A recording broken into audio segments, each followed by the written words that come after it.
না করত তাহলে রাবণের নিধন কোনোদিন হতো না। কারণ রাবণের মতো বড় ভক্ত লঙ্কাতে আর কেউ ছিলই না। আমরা জানি না বলে বলি বাবা বিভীষণ সব থেকে বড় ভক্ত লঙ্কায় না, সব থেকে বড় ভক্ত ছিল রাবণ। আর ভক্ত কেন বললাম জানো? সবাই বিভীষণটা দেখলো কিন্তু রাবণের বাইরেটা দেখলো, রাবণের ভিতরটা কেউ দেখেনি। কেউ যদি মনে করে বাবা নারী হলো ভোগের সম্পদ, তার কাছে সারা জীবন ভোগের সম্পদ হয়। আর কোন পুরুষ যদি মনে করে নারী হলো তার কাছে আরাধনার বস্তু, নারী হলো তার কাছে সাধনার বস্তু, সারা জীবন সেই নারীর চরণ সাধনা করে জীবনটা কাটিয়ে দেয়। ভাবনার উপরে নির্ভর। রাবণ রাজার কোনোদিন মন্তব্য ছিল না সীতা মাকে নিয়ে ভোগ করবে। যদি মন্তব্য থাকতো তাহলে যার 10,000 বউ ছিল তার সোনার লঙ্কাতে একটা ঘর ফাঁকা ছিল না? নিশ্চয়ই ছিল। তাহলে সীতা মাকে নিয়ে রাখলো কোথায়? প্রশ্নেই তো উত্তর বেরোচ্ছে। দেখেন মানে যেখানে শোকের ছায়া লাগে না সেইখানে সীতা মাকে রেখেছিল। তাহলে সীতা মাকে ধরেছিল কেন? তার কারণ আছে। কারণটা কি জানো মায়েরা? বাস্তবের সঙ্গে একটু বোঝাই। সিনেমা টিনেমা দেখো তো, আর যে সিনেমায় মা ভিলেন না থাকে জমজমাট হয় না, তাই না? আর দেখবেন এই যখন নায়ককে কোনো মতেই জব্দ করা যায় না তখন ওই ভিলেন কি করে বলো তো? কি করে? নায়িকাকে চুরি করে। আর যদি একবার নায়িকাকে চুরি করা যায় তাহলে কি বাবা আর আমার নায়কের কাছে যেতে লাগবে? 10 তলা বিল্ডিং থেকে নায়ক ঝাঁপিয়ে নায়িকার কাছে আসবে না? তাহলে নায়িকা যদি আমার সীতা মা হয়, নায়ক যদি আমার রামচন্দ্র হয়, আর ভিলেনে যদি আমার রাবণ রাজা হয়, কিছুতেই যখন রামকে জব্দ করা যায় না, এইবারে নায়িকা রূপী সীতা মাকে চুরি করে এনেছে। কি গো, যেদিন থেকে চুরি করেছে মন্দোদরী রাবণের স্ত্রী কেঁদে পাগল। বলে স্বামী তুমি কি পাগল হয়েছো? তোমার ঘরে এত বউ, আর কি জগতে মেয়ে ছিল না? তুমি ভগবানের বউ ধরতে গেলে কেন? তুমি জানো তোমার কত অধঃপতন হলো? হেসে রাবণ কথা বলতে বলতে বাবা সীতা মাকে একবার মা বলে ফেলেছে। আর যেই না মা বলেছে সঙ্গে সঙ্গে মন্দোদরী উল্টে ধরেছে। দাঁড়াও দাঁড়াও, সীতা মা তোমার মা? মানে আরে পাগলি, সীতা মা তো আমার মা।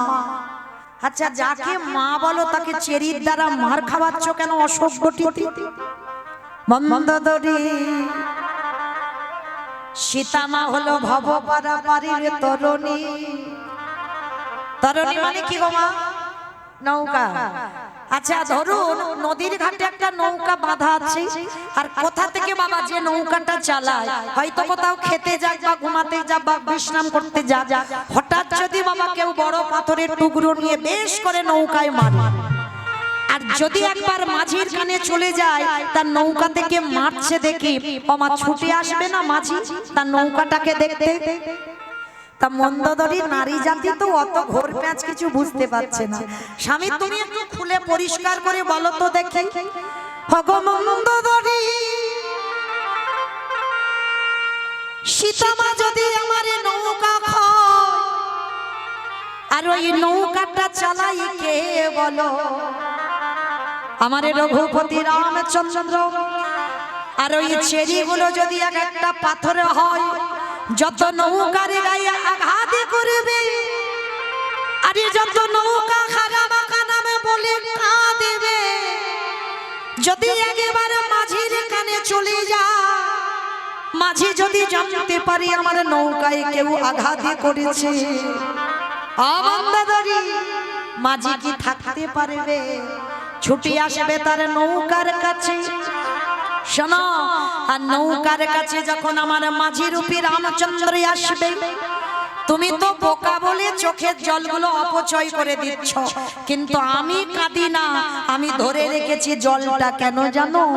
যেদিন আমার প্রভু লঙ্কায় আসবে সেদিন যদি আমার রাজ্যে খরা দেখা দেয়, খালি বিলি নদী নালার জলে যদি সবাই শুকায়ে যায়, সেই দিনে যদি আমার রাম দয়াময় লঙ্কায় আসি, বলো বলো মন্দোদরী তুমি কি দিয়ে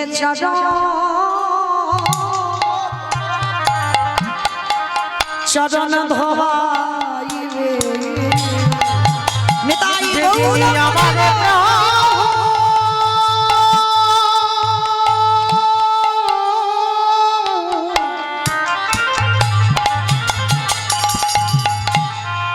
যেদিনই আমার প্রভু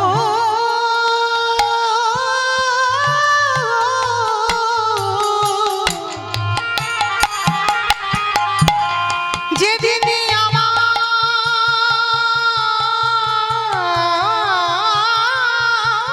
প্রভু এই লঙ্কায় চরণ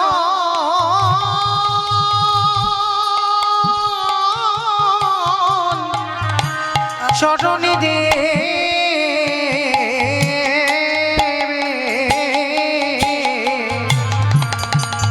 মন্দোদরী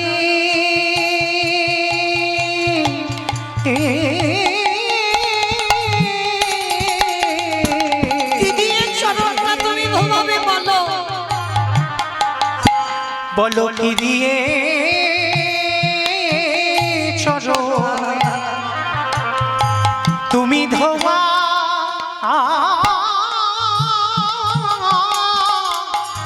ধোয়াইবে? তোমার মতো আমি বোকা নয় যে কেঁদে কেঁদে চোখের জলগুলো অপচয় করে দেব। আমি ধরে রেখেছি জলটা, কেন জানো? যেদিন আমার প্রভু সোনার লঙ্কায় আসবে, যদি রাজ্যে কোথাও জল না পায়, আমার প্রভু যেদিন আসবে আমি কি করব জানো মন্দোদরী? আমার চোখের জলে চরণ ধোয়াইব। হে রামী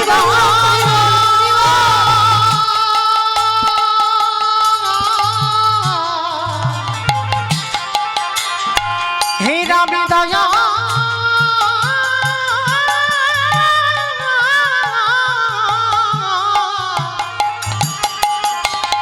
হে রামী দয়া দয়া করো বলে আমার চোখের জলে চরণ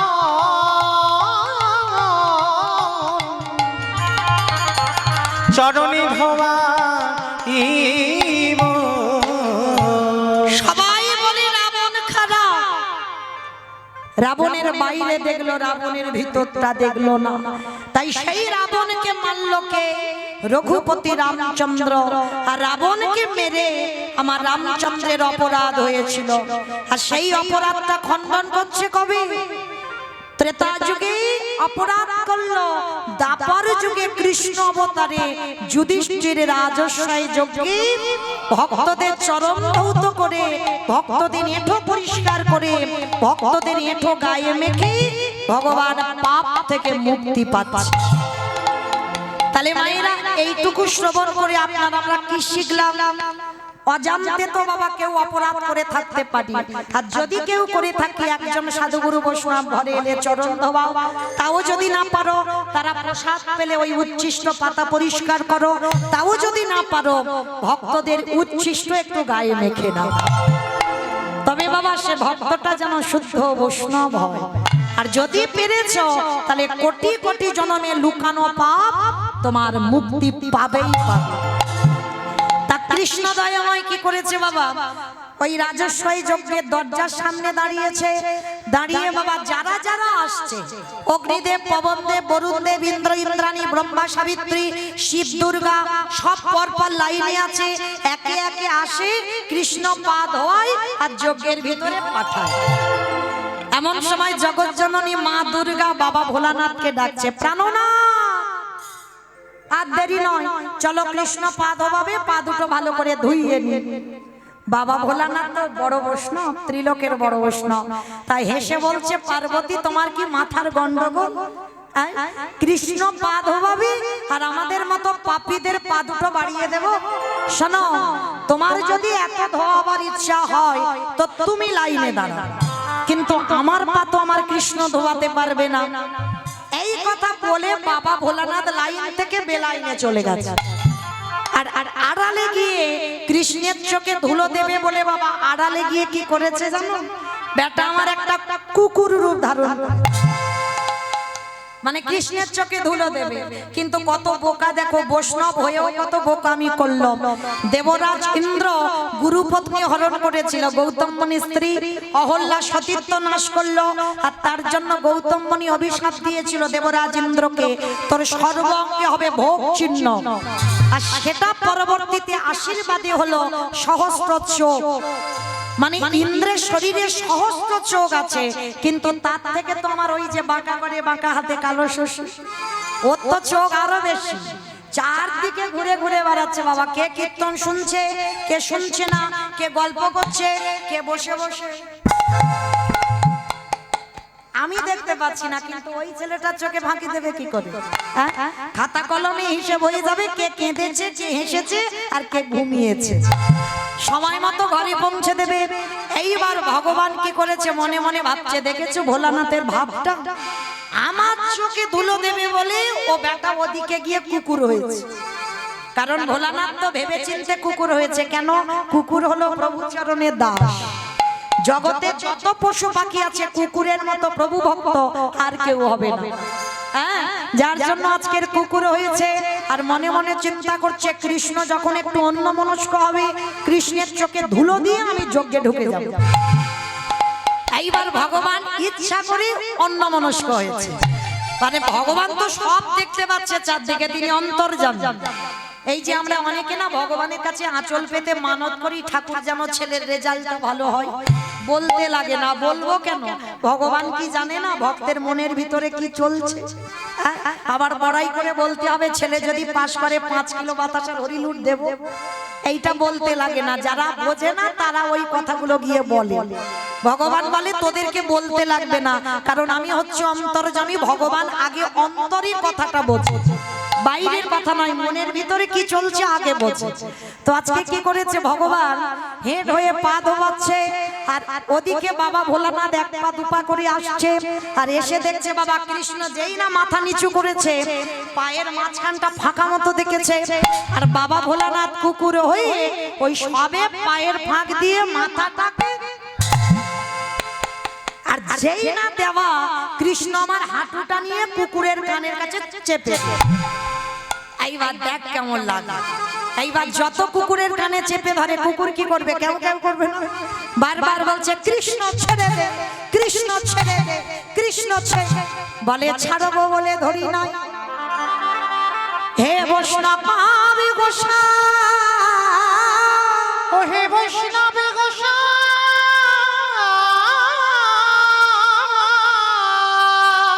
যারি আগে বার ছেড়ে দি, একেবারে ছেড়ে দি। তারি এ জীবনে কোনোদিনই আমি আর ধরি না, কোনোদিনই আর ধরি না। আরে ভগবান বললেন যারি আগেবার এই হৃদয়ে জায়গা দিয়ে দে, আমি এ জীবনে কোনোদিনই তারি ছাড়ি না গো। আমি জানি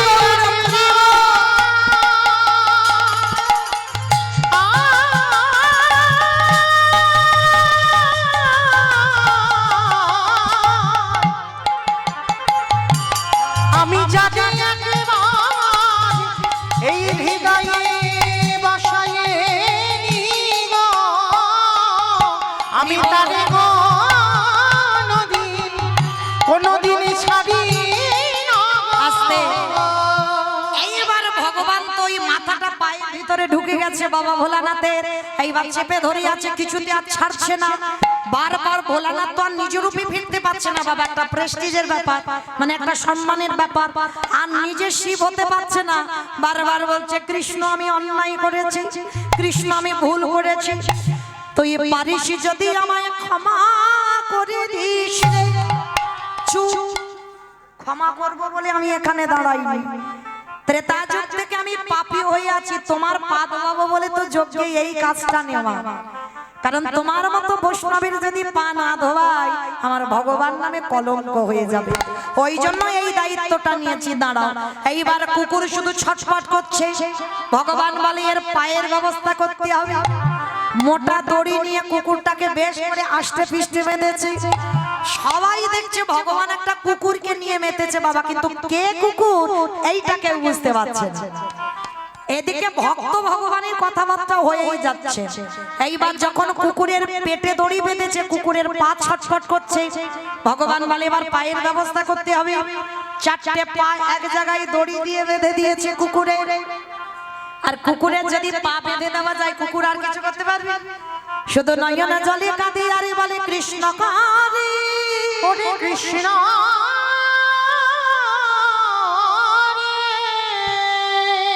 বললাম তো অন্যায় করেছি, ক্ষমা করে দে। কিছুতে তো ভগবান ক্ষমা করছে না, বলে ক্ষমা করব বলে তো এখানে দাঁড়াই। এইবারে কুকুরের চারটে পা কৃষ্ণই আমার হৃদয়ে ধরেছে। এই জায়গাটা ভাববে, সবার পা ধোয়াচ্ছে ঘটিতে করে জল দিয়ে। আর বিশ্বের স্রষ্টা মালিক ভগবান বৈষ্ণবকে কোন জায়গায় রেখেছে দেখে। কিন্তু সেই বৈষ্ণবের পিছনে বাবা আমরা আপনারা খুদ ধরে বেড়াই, তাই না বাবা? তারা তো প্রসাদ বুঝি, তুমি হবে না, কিন্তু তাদের পিছনে লাগবে, তুমি ছাড়বে না। কিন্তু বাবা ওদেরকে 1 মাস নিরামিষ আহার করতে বলো, হরি বল হয়ে যাবে। এখন তো বাবা বাবা মা মরে গেলে সেই মালসার ভাত খাওয়া উঠে যাচ্ছে। বলে 15টা দিন ও শরীর আর টানে না, অতি কষ্টে 1 সপ্তাহ খাবে বা 5 দিন খাবে, বলে 15 দিন পারবো না। কিন্তু বাবা তারাই বৈষ্ণবদের পিছনে লেগে বেড়ায়। কিন্তু অপরাধ নেবেন না মা, যার সঙ্গে লাগো লাগো, কিন্তু বৈষ্ণব চরণে যেন অপরাধ করো না। কেন? বৈষ্ণব অপরাধ করে যে বা গঙ্গা স্নানে যায়, গঙ্গা স্নানে পতিত পাবনী গঙ্গা তারে রেখে দূরে সরে দূরে সরে বৈষ্ণব দেখে যে বা মানমাই মুন্ড, তার মুন্ড পড়ে যা নরকের কুণ্ড। নরকের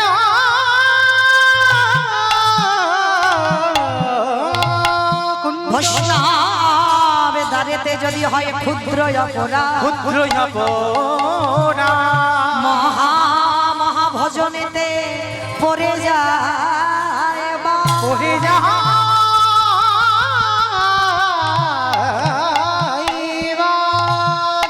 আজকের ভগবান বৈষ্ণবকে কোন জায়গা রেখেছে? আর আপনার আমরা তো মানুষ। এইবার কি করেছে দেখো, ভগবান কুকুরের 4টে চরণে আজ বুকে ধরেছে। খালি বিলি নদী নালা পুকুরে ঘাটের জলে না কৃষ্ণ দয়ামা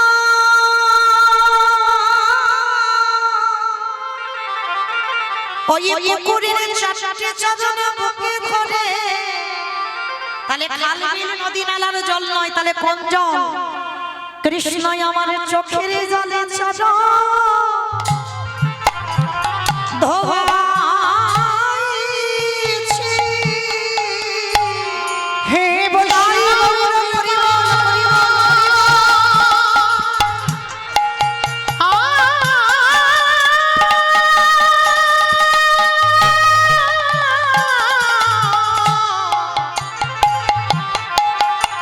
হে বৈষ্ণব কৃপা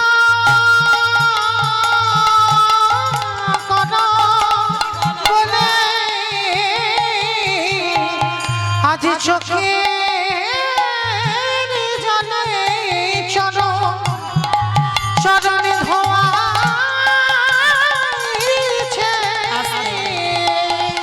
যখনই কৃষ্ণের চোখের জলগুলো ভোলানাথের চরণে পড়ছে, ভোলানাথ কেঁদে বলেছিল কৃষ্ণ রে, এই যে রাজস্বাই যজ্ঞে আমি অপরাধ করে ফেললাম, এই তুই ভগবান তোর চোখের জল আমার চরণে পড়িল। আমি কথা দিলাম কৃষ্ণ আগত কলিকালে আমি আর শিব হব না। কি গো, প্রশ্নটা কি ছিল আমার? যেখান থেকে গিয়েছিলাম আবার ঘুরে ফিরে সেখানে চলে এলাম। প্রশ্নটা কি ছিল? সত্যতে শিব হলো, ত্রেতাতে শিব হলো, দ্বাপরে শিব হলো, কিন্তু কলিতে শিব নয়। কেন শিব হয়নি জানো? এই তার ঘটনা। আজকের কৃষ্ণের চোখের জল ভোলানাথের চরণে পড়ল। ভোলানাথ বলল, আগত কলিকালে আমি শিব হব না, আগত কলিকালে হব আমি অদ্বৈত আচার্য গোসাই। ছোটবেলার নাম হবে আমার কমলাক্ষ। আমি মা নাভা দেবীর গর্ভে জন্ম নেব। আর শোন, তুই আমার কৃষ্ণ হবি না, তুই হবি আমার নদী আর নিমাই চা। নদী আর নিমাই চা। আর একটা কথা, কারোর ডাকে নয়, আমি 12 বছর তুলসী ভাসিয়ে তোকে আহ্বান করব।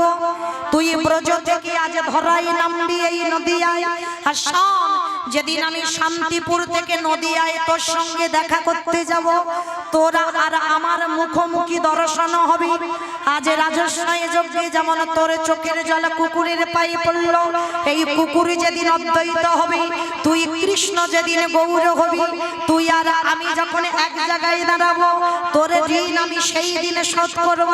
ওরে এমনি করে চোখের জল চাচা ধোবাইব আমি এই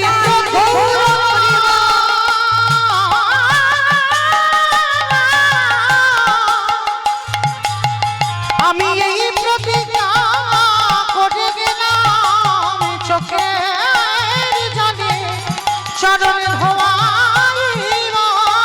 বলি আরে তো চরণ ছাড়িব না হে। এই প্রতিজ্ঞা করে গেলাম, আমি তো চরণ ছাড়িব নাহি। এই প্রতিজ্ঞা করে গেলাম, সেদিন চোখের জলে চরণ ধোয়াইব। মাইরা মানে পরিষ্কার বোঝা গেল। আর বোঝাতে গিয়ে একটু রামায়ণ মহাভারতে যেতে হলো। হরি বল, এটাই হলো তথ্য। তো চলেন আজকে আমরা সবাই সেই চৈতন্য মহাপ্রভু কি করছে। আজ কেহ বলে পুরবিতি রাবণ বধিলা, কেহ বলে পুরাণেতে আমার উলু কই। কেহ বলে পুরবিতি রাবণ বধিলা, কেহ বলে পুরাণেতে আমার গোনারে গোনা গোনা গোনা গোনারে।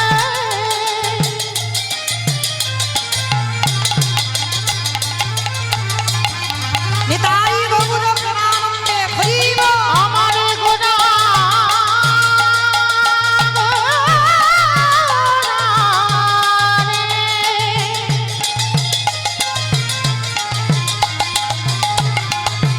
আমার শশীর রঙ্গারে গোনা। নিতাই গৌর প্রেমানন্দে হরি বল। আমার গোনা গোনা রে। কেহ বলে পুরবিতি রাবণ বধিলা, আজি গোলকে ভয় ভাব লীলা প্রকাশ করিলা। ওই গোলকের